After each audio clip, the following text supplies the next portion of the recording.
রাজশেখর গাঙ্গুলি ইন্দ্রাণী গাঙ্গুলির বিরুদ্ধে চলে যাওয়ায় এবার দিশেহারা উপায় না পেয়ে এক পর্যায়ে নিজের আসল রূপ ধারণ করতে বাধ্য হয়ে গেল মেঘা। হ্যাঁ বন্ধুরা, ভিডিওটা লাইভটি দেখতে থাকুন। যে মুহূর্তে কিনা রাজশেখর গাঙ্গুলি বলতে থাকে যে ইন্দ্রাণী, আমার সন্তানদের ভবিষ্যৎ যে তোমার আর হাতে সম্পূর্ণরূপে রীতিমতো ঝুঁকির মুখে, সেটা আজকে আমি হাড়ে হাড়ে টের পেয়েছি এবং তার পরবর্তীতে আর কোনো দিনও আমি চাই না যে আমার সন্তানদের ভবিষ্যতের কোনো রকম কোনো সিদ্ধান্ত তুমি নাও এবং ওদের ভবিষ্যৎটা ওদেরকেই বুঝে নিতে দেবে। এর পরবর্তী থেকে তোমার কোনো রকম কোনো হস্তক্ষেপ আমি আর মেনে নেব না। ঠিক সেই মুহূর্তে যখন কিনা ইন্দ্রাণী গাঙ্গুলি বলতে থাকে যে ঠিক আছে, তাহলে তুমি যদি চাও যে তাহলে কুসুম এবং আয়ুষেরই বিয়েটা হবে, ঠিক সেই মুহূর্তে এক পর্যায়ে যখন কিনা মেঘা বুঝতে পেরে যায় যে ওর পরাজয় নিশ্চিত, ঠিক সেই মুহূর্তে মেঘা বলতে থাকে যে একদম না আয়ুষ, একদম না, কোনোভাবেই তোমার এবং কুসুমের বিয়েটা আমি হতে দেবো না। আমি এত দিন ধরে এত কষ্ট করে, এত চক্রান্ত করে, এত কারচুপি করে মিথ্যে ভালো মানুষের মুখোশটা পরেছিলাম শুধুমাত্র এই বাড়ির বউ হব এবং তার পরবর্তীতে তোমাদের সব কটাকে আমি শেষ করে দেবো বিধে, এবং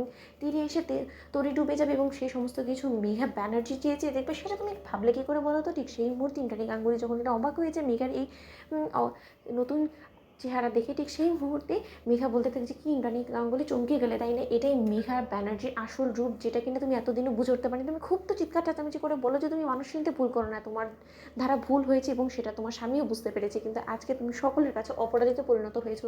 কিন্তু তার শর্ত, কুসুম সরকার, তুমি যে কোনো মতেই এই বাড়ির বউ হয়ে উঠতে পারবে না এবং এই বাড়ির রক্ষা কবচ হয়ে পার্মানেন্টলি গাঙ্গুলি বাড়িতে ঢুকতে পারবে না। তার কারণ আয়ুষ আজকে আমার স্মৃতিতে সিঁদুর পরাবে এবং তাও আবার তোমার চোখের সামনে। ঠিক সেই মুহূর্তে যখন কিনা কুসুমকে গুন্ডাদেরকে দিয়ে তুলে নিয়ে যখন কিনা সমস্ত লোকেদের চোখের সামনেই যখন কিনা বম ফিট করে চেয়ারে বসিয়ে রেখে ওর মুখে কচ্চেপ দিয়ে যখন কিনা মেঘা বলতে থাকে যে এবার যদি তুমি চাও যে তুমি তোমার জাদুঘর, তোমার ভালোবাসার মানুষ কুসুমকে বাঁচাবে, ওর মাথার খুলিটা আমি যদি না উড়িয়ে দিতে চাও তুমি, তাহলে বরঞ্চ তোমাকে এখন আমার সঙ্গে চুপচাপ লক্ষ্মী ছেলের মতন বিয়ের পিড়িতে বসতে হবে এবং নিজের জীবনটা জেনে বুঝে আগুনের দিকে ঠেলে দিতে হবে।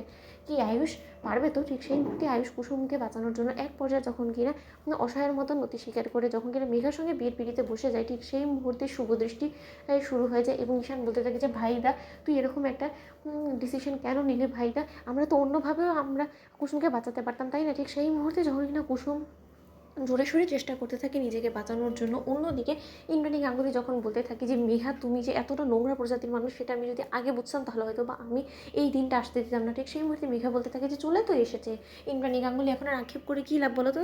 তার থেকে বরঞ্চ আপনি একটা কাজ করুন মনি, যত শীঘ্র সম্ভব বাড়ি গিয়ে বউকে বরণ করার সমস্ত সরঞ্জাম আপনি গুছিয়ে ফেলুন, কারণ সেই সমস্ত কিছু করতেও তো সময় লাগবে, তাই না? আপনি বরঞ্চ আয়ুষের হাত থেকে সিঁথিতে সিঁদুরটা পরে আমি এই বাড়ি বউয়ের সমস্ত রূপ ধারণ করে আমি বরঞ্চ আপনার চৌকটে এসে দাঁড়াবো, তখন না আপনি আমাকে বরণ করে ঘরে তুলবেন। এই কাজটা আপনি করুন। তো বন্ধুরা, লাইক এবং শেয়ার করে সাবস্ক্রাইব করতে ভুলো না।